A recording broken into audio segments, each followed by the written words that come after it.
J'espère que vous m'en voulez pas, mais j'ai fait du café parce que je viens de faire du rangement pendant 3 heures, j'ai besoin d'un petit boost d'énergie. Bonjour tout le monde, j'espère que vous allez bien. Je suis ravie de vous retrouver pour une nouvelle vidéo que j'ai encore jamais fait sur ma chaîne, mais c'est un unhaul book unhaul, je sais jamais comment on dit. Je vous le tourne directement après mon rangement de bibliothèque et vous voyez que j'ai enfin un setup digne de ce nom pour mes vidéos. Au moins j'ai un fond à peu près rangé, à peu près cohérent, à peu près bien ordonné. Et franchement, c'était pas de trop. On est en réalité sur un setup qui ressemble à ça. C'est-à-dire... eh ben, pas grand-chose. La magie de YouTube. Et j'en ai profité pour faire un tri dans mes bibliothèques et je vais me séparer, on va dire, de certains livres. Je vais en vendre ou je vais en donner ou en mettre en boîte à livres, peu importe, ça dépend de leur état, je pense. Et je me suis dit que ce serait sympa de vous présenter un peu les livres dont je vais me séparer, de vous dire peut-être pourquoi. Parce que c'est toujours des vidéos un peu sympas, petit chat, un peu légères à regarder. Donc voilà, je me suis dit que ce serait une bonne idée. Il est beaucoup trop chaud. Commençons donc avec le premier livre de ce Unbook Haul et c'est Mes vrais enfants de Jo Walton. C'est l'histoire d'une jeune fille qui à un moment va devoir prendre la décision d'épouser ou non un jeune homme. Et donc on va suivre ensuite deux de ses vies parallèles, c'est-à-dire une vie où elle aura décidé d'épouser ce jeune homme et une vie où elle aura décidé de suivre sa propre voie. Et franchement, c'était bien écrit, c'était sympa, mais il y avait tellement de potentiel parce qu'il y a une vraie différence entre les deux vies qu'elle va vivre, où techniquement elle était la même personne, elle a juste pris une décision différente. Moi je trouvais que ça me hypait de ouf, et la plume est belle, la plume est bien écrite, Jo Walton écrit bien. Mais j'étais trop déçue parce que c'était sous-exploité pour moi, et je pense que quand on a des attentes et quand un livre a vraiment du potentiel mais qu'il l'exploite mal, on est encore un peu plus déçu que si c'était juste décevant mais qu'on n'avait pas d'attente. Donc voilà, je vais me séparer de ce livre parce que vraiment je le relirai pas et c'était sympa mais c'était un peu plat quoi. Autre déception sur laquelle je vais pas m'appesantir 20 ans parce qu'il était dans mes flops de 2020, mais c'est Dernières fleurs avant la fin du monde de Nicolas Cartelet. Et alors ce livre, franchement d'habitude quand je dis quelque chose de négatif, quand je suis déçue par un livre, j'essaye quand même de donner une critique constructive et de donner des choses positives, par exemple la plume ou l'intrigue, des choses qui étaient bien. Et celui-là, franchement, j'ai du mal. J'ai vraiment du mal à trouver quelque chose de bien parce que j'ai trouvé que l'utopie était sous-exploitée, j'ai trouvé que les personnages étaient antipathiques, j'ai trouvé que l'intrigue était vraiment what the fuck, j'ai pas du tout compris où voulait en venir l'auteur, j'ai trouvé que la plume était pas incroyable, était pas mauvaise, mais franchement, c'était pas... ça rattrapait pas le récit. Et oula, je vais tout faire tomber. Et je l'ai fini parce qu'il fait 150 pages, donc c'est vraiment très court, mais... Et ce livre, je trouve qu'il avait une très bonne promesse qui était que les abeilles ont disparu et donc les hommes se retrouvent à devoir polliniser en fait manuellement les arbres. Et ensuite on allait suivre un homme un peu à la 1984 qui va peut-être prendre conscience des choses, essayer de se rebeller. Mais c'est pas, pour moi c'est pas réussi, donc je m'en sépare. Autre énorme déception, et celle-là vraiment, je l'ai lu l'été dernier et j'étais tellement déçue. Pareil, je l'ai refermé et je me suis dit, oh, j'étais vraiment dégoûtée. C'est Une machine comme moi de Ian McEwan.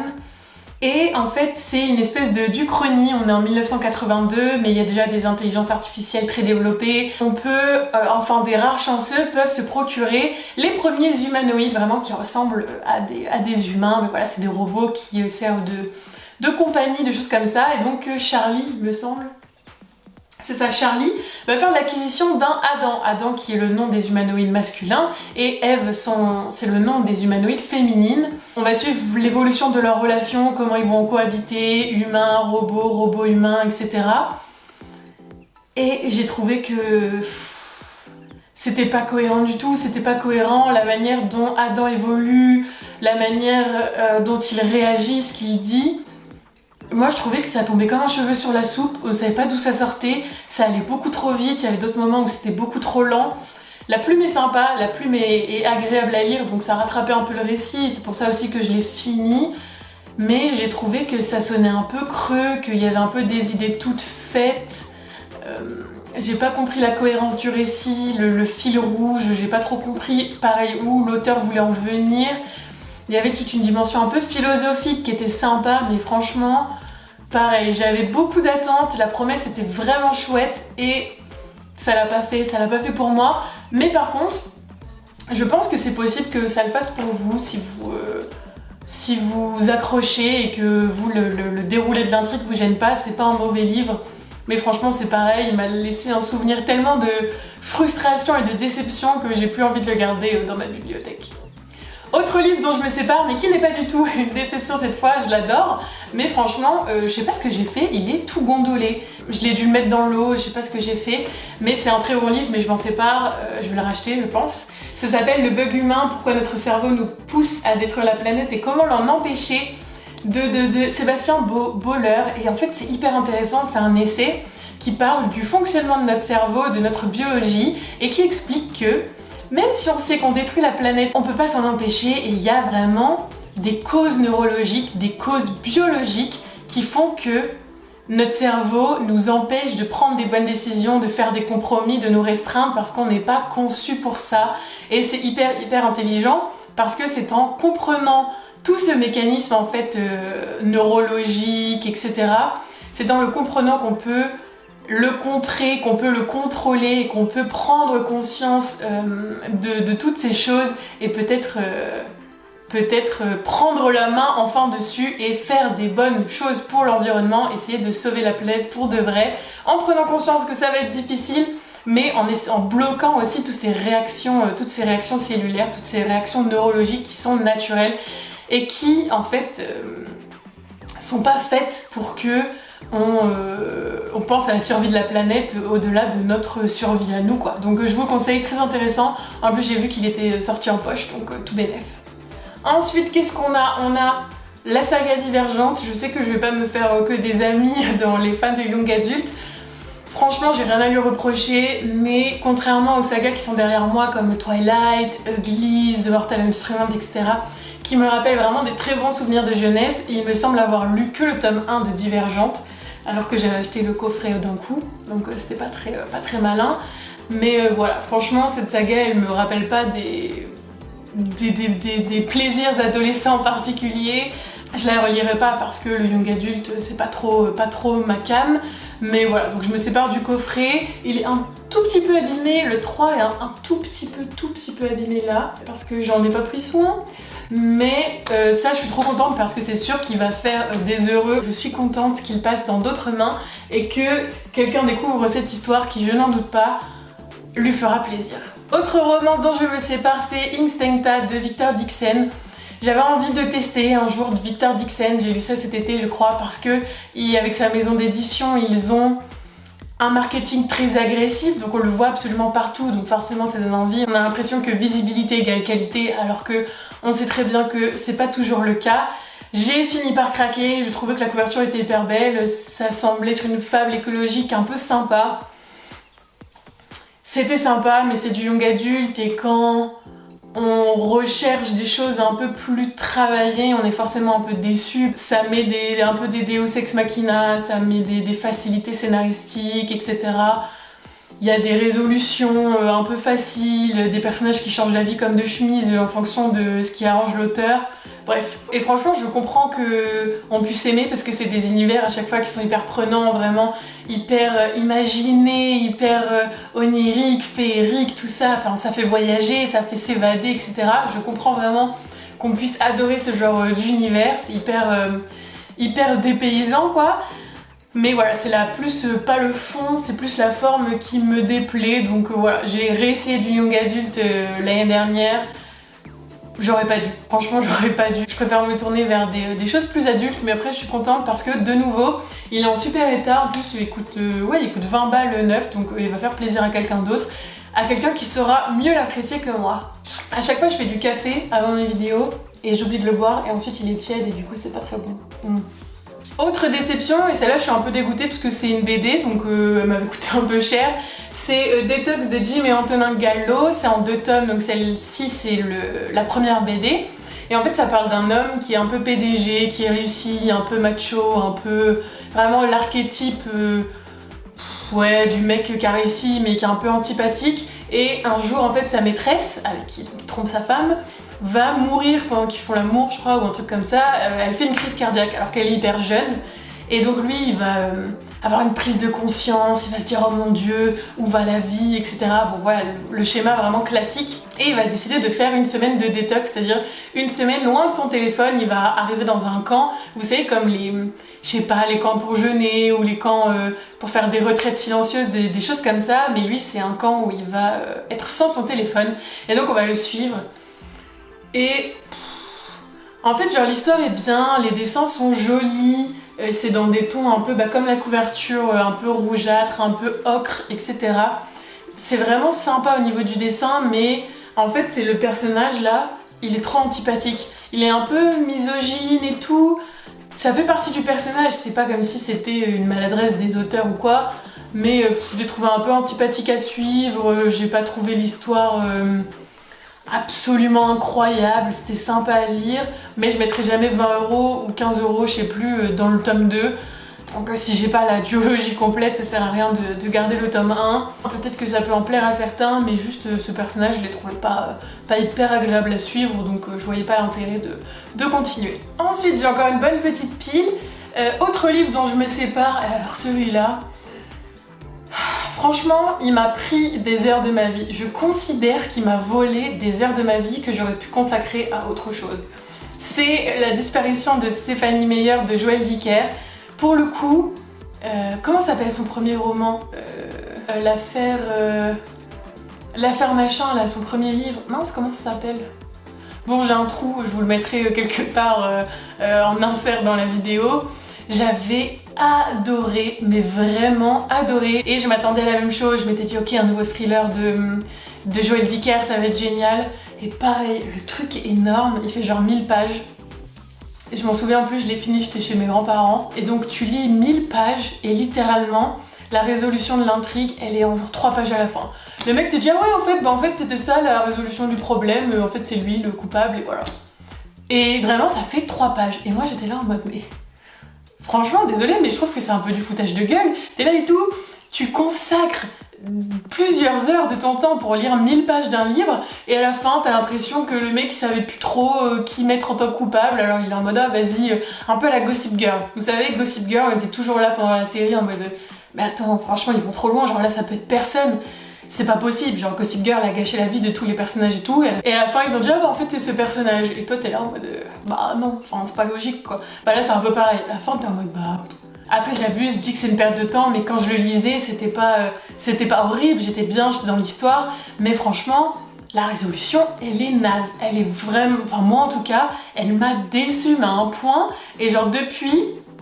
Bah j'ai pas envie de relire du Joël Dicker parce que je me dis attends, il y a une chance sur deux que ça refasse la même chose, franchement flemme quoi. Ces livres à chaque fois c'est des pavasses, donc ouais, franchement je sais que des personnes ont bien aimé, je sais que des personnes n'ont pas été déçues comme ça, mais je vous jure moi ça m'a presque dégoûtée. Alors je pense que je réessayerai entre temps Joël Dicker un jour parce que l'affaire, je retrouve pas le nom mais son premier livre a été vraiment génial et j'ai adoré. Mais celui-là, c'était vraiment les montagnes russes. Un livre où j'ai adoré, un livre où je me suis dit quoi? Non. Ensuite, je me sépare d'un livre que j'ai lu très récemment qui est Avoue que t'en meurs d'envie, et c'est un recueil de nouvelles de Christelle Roupegnan. C'est ça. Bref, c'est un recueil de nouvelles que j'avais vu sur la chaîne de Margot Liseuse il y a un bail, et vraiment elle l'a présenté peut-être il y a 1 an ou peut-être plus que ça. Et je l'ai trouvé d'occasion, donc je m'étais dit ok super, je vais tester. Et franchement... Il y a quelques nouvelles qui m'ont plu, mais j'ai pas adhéré. Il y en a que j'ai pas compris aussi, je pense, notamment une qui se passe en Afrique et j'ai vraiment pas trop compris ce qui s'est passé. Il y a des nouvelles que j'ai bien aimées dans le côté malaisant et tout, notamment la première. Il y a aussi la femme avec sa petite fille et le monstre aussi, celle-là j'ai bien aimé. Mais sur quelques nouvelles aimées, il y en a, je pense, les 3/4 que j'ai pas adoré spécialement, donc je les relirai pas, je le prêterai pas forcément, je le conseillerai pas particulièrement. Donc je me dis qu'il peut faire plaisir à quelqu'un d'autre et voilà. Ensuite, livre dont je me sépare, Mais c'est pas du tout parce que c'est nul, au contraire, je suis littéralement fan de cette saga. Mais mon petit frère m'a offert les 2 énormes tomes collector qui sont... Vous les voyez pas là, ils sont un peu plus hauts. Mais il m'a offert vraiment les 2 énormes intégrales qui regroupent tous les tomes. Donc voilà, j'ai pas d'intérêt à garder celui-là. Ensuite, je me sépare de 2 tomes qui sont d'une série qui s'appelle Sword Art Online. Et franchement, j'ai commencé le premier, j'ai lu la moitié, je pense. Franchement, c'est pas mal. C'est comme un manga, mais un peu écrit. Et il y a des illustrations à l'intérieur et tout. Genre, c'est super beau. Vraiment, c'est hyper graphique, etc. Je vais vous en montrer d'autres. Voilà. Et en gros, l'histoire est vraiment cool. L'histoire est vraiment cool. C'est des gamers qui en fait ont participé à un jeu en ligne, c'est-à-dire que tu t'assois à ton bureau, toi dans la vraie vie, tu branches un espèce de système et ton esprit va vraiment dans le jeu vidéo. Genre c'est comme si tu transférais ton esprit dans le personnage que tu joues dans le jeu vidéo. Et ensuite tu peux évoluer dans un monde, je sais pas, un peu à la World of Warcraft ou Dofus, enfin vous voyez un peu ce genre de jeu. Sauf qu'il y a une entité maléfique qui va rentrer dans le jeu, une espèce de virus qui fait que les gens vont être bloqués dans le jeu et que si des personnes de l'extérieur les débranchent, ils meurent.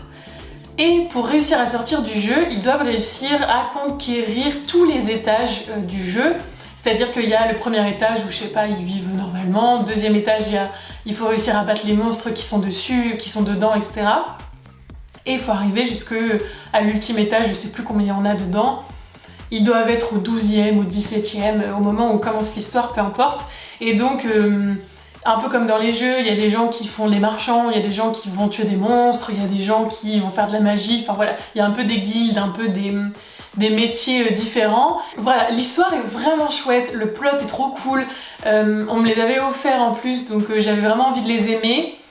C'est trop jeunesse. On suit des ados, mais des ados un peu enfants, et l'histoire est vraiment cool, mais voilà, la forme est un peu trop jeunesse, la forme est un peu trop young adulte. Les relations entre les personnages, c'est un peu cousu de fil blanc et tout. Donc j'ai arrêté, j'ai abandonné parce que vraiment je sentais voir une histoire d'amour pointée à 10 000 km, ça prenait trop de place dans le récit. Du coup j'ai arrêté, mais vraiment, déjà ils sont hyper beaux, je sais pas si vous voyez, mais ils sont vraiment très très beaux et il y en a plusieurs, je sais pas combien il y en a en tout. Mais si vous aimez tout ce qui est jeunesse et que vous kiffez un peu l'univers de jeux vidéo, par contre, je vous les conseille parce que l'histoire était vraiment chouette, que l'intrigue est vraiment originale, que vraiment les livres en plus sont hyper beaux. Mais voilà, faut aimer un peu tout ce qui est jeunesse. Camille qui a un compte Instagram qui s'appelle Je m'en bats le clito. Ça je l'ai acheté il y a un petit moment, je crois que je l'ai acheté peut-être il y a 1 an. Et donc elle a un compte Instagram, Je m'en bats le clito, qui est un peu féministe, qui casse un peu les tabous autour des femmes, autour des règles, autour de la sexualité, autour de tout ce que vous voulez, qui est vraiment profondément féministe. Et j'adore son compte Instagram, donc je me suis dit ok, j'ai vu qu'elle sortait un livre, je me suis dit bah bingo, enfin ça va être trop bien, j'ai hâte de le lire. Et littéralement, c'est juste des pages comme ça qui sont genre des posts Instagram quoi. Genre il n'y a pas grand chose d'autre, il y a quelques dessins. En fait, il n'y a pas énormément de valeur ajoutée. Il y a juste quasiment que des posts Instagram. Ensuite, des fois, il y a un peu de texte comme ça. Mais franchement, je trouve qu'il n'y a pas beaucoup de valeur ajoutée pour les gens qui suivaient déjà le compte Instagram. Or, elle a principalement vendu le livre à sa communauté, ce qui est normal. Mais c'est pas un livre que je vais refeuilleter. Il y en a d'autres que je trouve qui sont mieux faits. Pour 14 €, ça m'a pas apporté un plaisir de lecture incroyable, puisque je vous dis, la plupart des choses, je les connaissais déjà. Qu'il aille dans d'autres mains. C'est tout pour cette vidéo unhaul, j'espère qu'elle vous a plu. Il y a d'autres livres dont je vais me séparer, mais bon, il n'y a pas trop d'intérêt à ce que je vous les montre, soit parce qu'ils sont trop abîmés. En tout cas, c'est une vidéo que j'ai eu plaisir à tourner, qui va du coup en duo un peu avec mon vlog rangement. N'hésitez pas à me dire vous si vous arrivez à vous débarrasser de vos livres ou si au contraire vous êtes un peu âme collectionneuse, que vous avez vraiment du mal à donner, du mal à vendre, vous vous dites oh peut-être que je devrais le garder, oh, on sait jamais, des choses comme ça, ou si au contraire vous lisez, vous donnez, vous lisez, vous vendez, vous lisez, vous rendez. Moi je sais que j'ai pas trop de difficultés à me séparer des livres que j'ai pas aimés, mais j'aime bien quand même un peu collectionner ceux que j'apprécie. J'espère que la caméra elle focus sur moi parce que Avec les livres, je suis pas sûre. J'ai pas envie d'être floue toute la vidéo. En tout cas, j'espère que cette vidéo vous aura plu, qu'elle vous aura diverti, qu'elle vous aura inspiré. Je vous souhaite plein de belles lectures, je vous souhaite une excellente semaine et je vous dis à la prochaine!